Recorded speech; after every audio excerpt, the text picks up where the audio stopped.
Le prince William de Gloucester était le royal préféré du monde entier. Grand, séduisant et audacieux, le prince ressemblait davantage à une star de cinéma qu'à un membre de la royauté.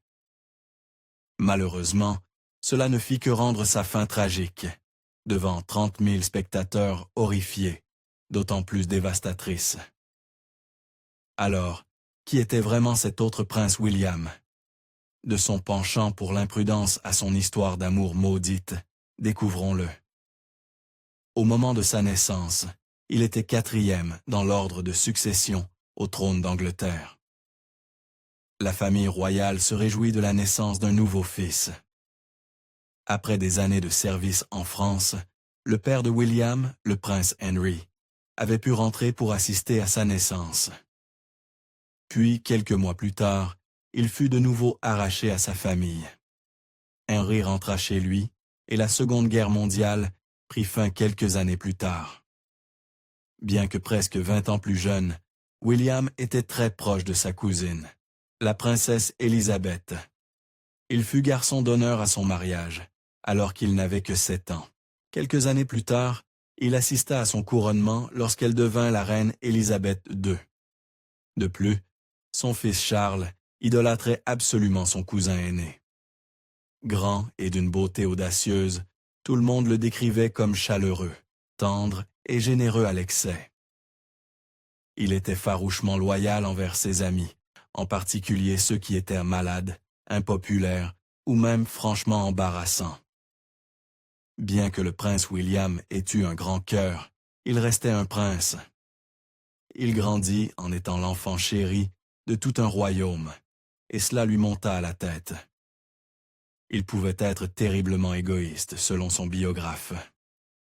Garçon aventureux, le prince William développa rapidement des hobbies extrêmement dangereux.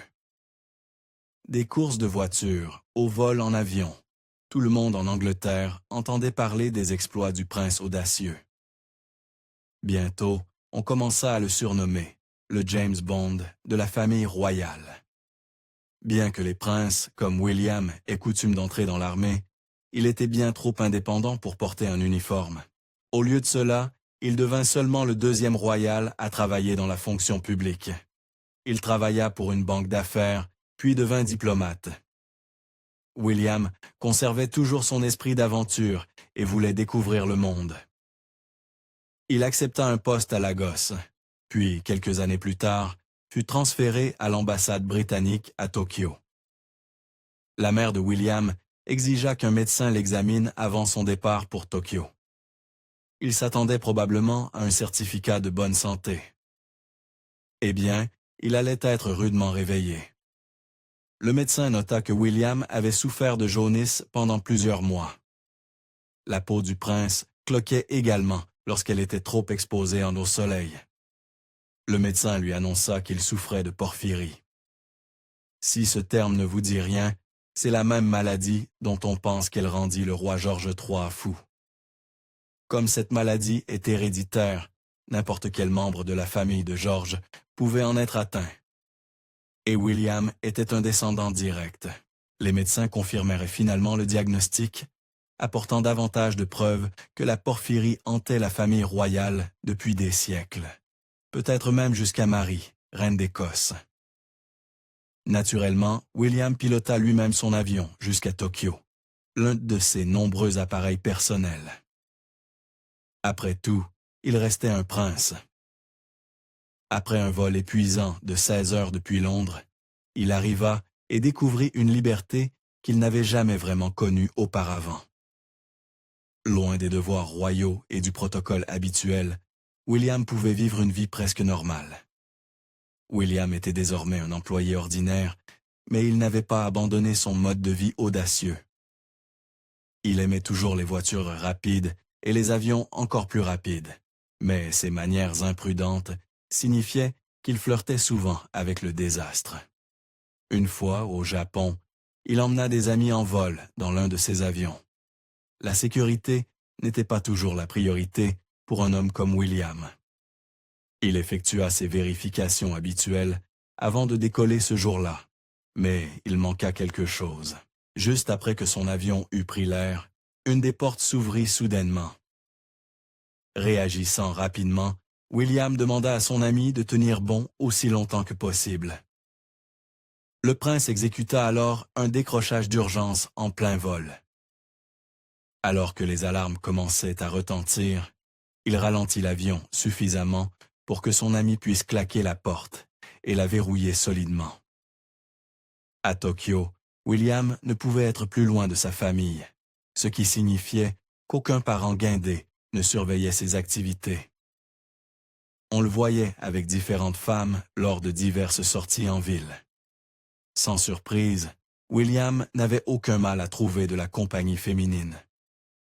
Mais un jour, William rencontra la femme avec laquelle il voulait passer le reste de sa vie.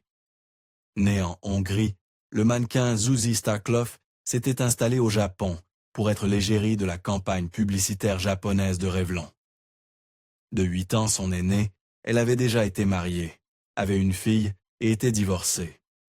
En tant que l'un des mannequins les plus en vue du pays, elle fréquentait les cercles sociaux les plus huppés. En 1968, une de ses amies de la haute société organisa un bal costumé. Starkloff avait déjà entendu parler d'un jeune prince britannique, audacieux en ville. Alors elle demanda à son ami de l'inviter. Et au cas où ses intentions ne seraient pas claires, elle lui écrivit une note coquette.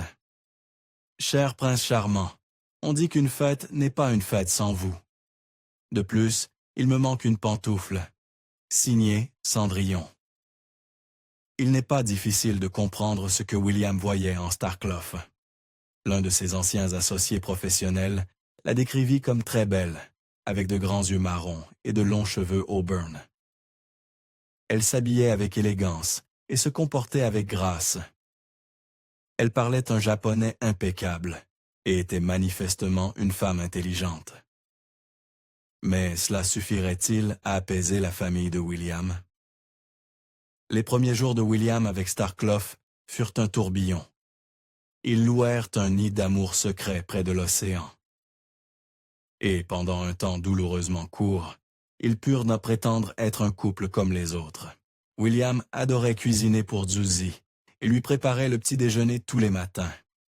Elle pouvait à peine croire que cet homme était un prince, mais elle allait bientôt recevoir un rappel douloureux. William et Starkloff pouvaient se prétendre être un couple normal pendant un temps, mais pas pour toujours. William réalisa rapidement qu'il voulait passer sa vie avec elle. Mais il savait que ce n'était pas si simple. Lorsqu'il trouva le courage, il envoya une photo d'elle à sa famille restée en Angleterre pour jauger leur réaction. Elle ne fut pas bonne. Les parents de William lui dirent que Starkloff était très belle, mais ils pouvaient lire entre les lignes. S'ils avaient pu dire ce qu'ils pensaient vraiment, leur lettre aurait peut-être commencé par « Es-tu complètement fou ?» Starkloff était hongroise, de naissance modeste, divorcée et avait déjà un enfant. Dire qu'il désapprouvait cette union est un euphémisme. Malgré les réticences de la famille royale à propos de Starkloff, elle avait des intentions sincères et son amour pour William de Gloucester était véritable. Des années plus tard, Starkloff se rappela. Ma relation avec William n'avait rien à voir avec son titre ou mon désir de devenir princesse. Ce n'était pas de cela qu'il s'agissait, et William le savait. Peu de temps après la lettre de William, il reçut la visite de sa cousine, la princesse Margaret. Bien qu'elle fût officiellement là pour un voyage diplomatique, William savait exactement pourquoi elle était venue. Elle était là pour lui remettre les idées en place. Margaret était le choix parfait, après tout. Elle comprenait son combat mieux que quiconque. William n'était pas le premier royal à tomber amoureux de quelqu'un en dessous de sa condition. Quand Margaret était plus jeune, elle était tombée amoureuse de l'écuyer de son père, Peter Townsend.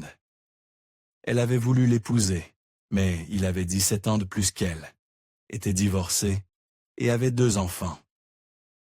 Les royaux savaient qu'elle était la personne idéale pour rappeler à William son devoir. William aurait pu simplement cacher Starkloff à sa cousine et continuer leur liaison en secret. Cependant, il semblait faire confiance à Margaret car il les présenta l'une à l'autre.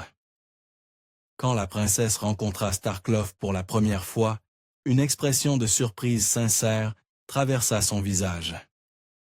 L'amour de William n'était clairement pas celui qu'elle attendait. Pendant sa visite, Margaret et William passèrent de nombreuses heures à discuter seuls. Ils ne révélèrent jamais de quoi ils parlèrent. Quand Starcliffe demanda à William ce que la princesse pensait d'elle, il répondit simplement. Elle a dit « Tu es très gentille et très intéressante, et elle ne me blâme pas d'être tombé amoureux de toi. » Mais ce qu'il ne dit pas en disait long. Starcliffe affirma qu'elle savait déjà que leur amour était condamné. Mais William n'était pas encore prêt à y renoncer. Bien que Margaret n'ait pas directement encouragé William à poursuivre sa relation avec Starcliffe, elle lui laissa un petit espoir. Les attitudes de la famille royale étaient en train de changer. À son retour, elle écrivit à William pour lui dire d'attendre un peu et de voir comment les choses se présentaient une fois de retour en Angleterre. Bien que leurs jours fussent comptés, William et Starcliffe purent au moins profiter de quelques mois de bonheur supplémentaires. Après Tokyo, ils voyagèrent ensemble à travers les États-Unis avant de s'arrêter à New York. William dit à Starcliffe d'attendre là-bas pendant qu'il rentrait en Angleterre pour, comme Margaret le lui avait conseillé, voir comment les choses se présentaient. Le prince Henry et la princesse Alice accueillirent Starcliffe dans leur maison. Elle les trouva aimables et accueillants, mais dès son arrivée, elle sentit la distance entre eux. Ils étaient cordiaux, mais ils ne l'accepteraient jamais comme leur belle-fille. Cela pouvait faire mal, mais ce n'était pas une surprise. Cependant, c'était la première fois qu'elle voyait William chez lui, avec sa famille. Elle fut choquée de constater qu'il était une personne totalement différente. Susie Starcliffe avait connu William, un jeune diplomate audacieux qui pilotait des avions et préparait le petit déjeuner. C'était la première fois qu'elle rencontrait le prince William de Gloucester. Voir cette facette de lui confirma ce qu'elle savait déjà. Bien que William fût, comme Starcliffe le dit, trop homme pour être heureux en tant que prince, il était aussi trop prince pour renoncer à cela pour devenir un homme ordinaire. Presque toute la famille royale désapprouvait la relation de William et Starcliffe, mais aucun plus que le mari de la reine Élisabeth II, le prince Philippe. Il était préoccupé par les dommages causés à la réputation de la famille royale par une nouvelle liaison scandaleuse. Il n'aurait pas à s'inquiéter bien longtemps. La tragédie était au coin de la rue. Le prince William et Gussie Starcliffe finirent par se séparer, mais ils n'abandonnèrent jamais vraiment l'un pour l'autre. Avant de se quitter, William fit faire une bague à son intention, ornée d'un W, comme une promesse. Bien qu'il ne pût jamais aller contre les souhaits de sa famille, il ne l'oublierait jamais. Et si les vents venaient à tourner, il reviendrait pour elle. Vers 1970, le père de William fut victime d'une série d'AVC qui le laissèrent confiné dans un fauteuil roulant. En tant que fils aîné, il incomba à William de reprendre les affaires de son père. Il portait toujours la bague qu'il avait faite pour Starcliffe, mais la santé de son père ne fit que renforcer son choix du devoir sur l'amour.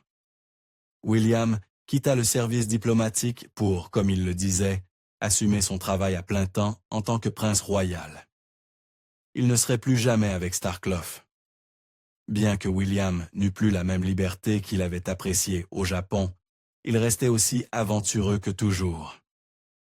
Il se remit immédiatement à faire la course avec tout ce qui avait un moteur. En 1972, il s'inscrivit pour concourir au Goodyear International Air Trophy. Il devait piloter l'avion avec son ami Viral Mitchell qui l'accompagnait pour le vol. Une foule de 30 000 personnes regardait avec excitation le décollage de l'avion du prince William de Gloucester pour voir leur enthousiasme se transformer en horreur.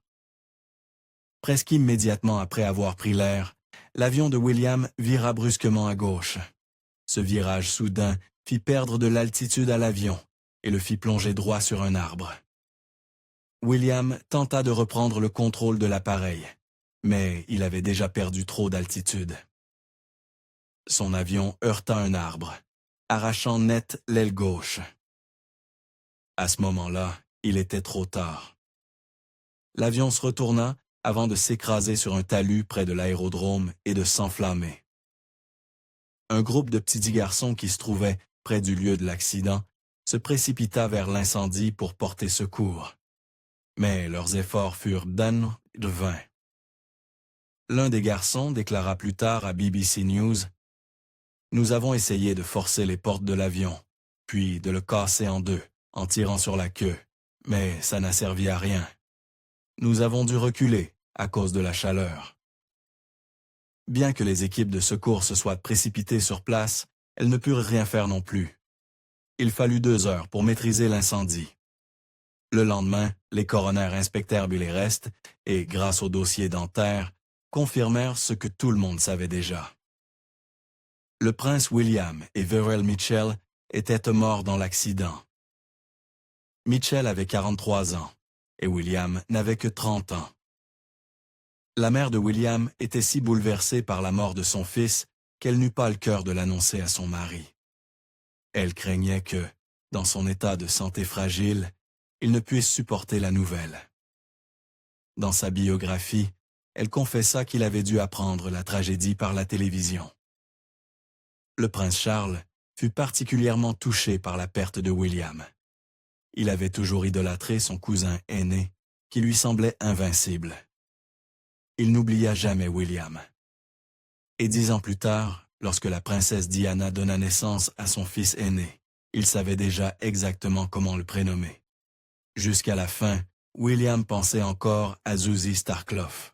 En fait, il l'avait même invitée à le rejoindre à la course ce jour-là, mais elle n'avait pas pu venir.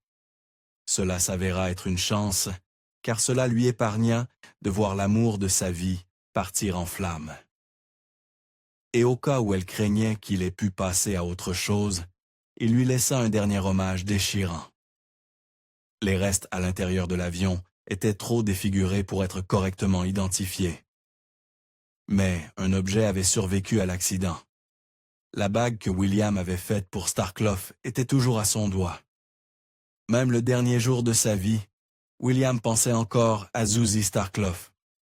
Starclough finit par se marier, mais elle ne laissa jamais tomber son prince audacieux.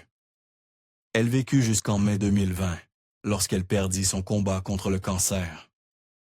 Mais pendant toutes ces années, elle porta toujours la bague de William autour de son cou. Merci d'avoir regardé History Expose. Si vous aimez découvrir les meilleures histoires de l'histoire, appuyez sur j'aime et abonnez-vous pour continuer à explorer avec nous. N'oubliez pas de visiter notre page principale, Factonate, pour plus de faits incroyables sur tout.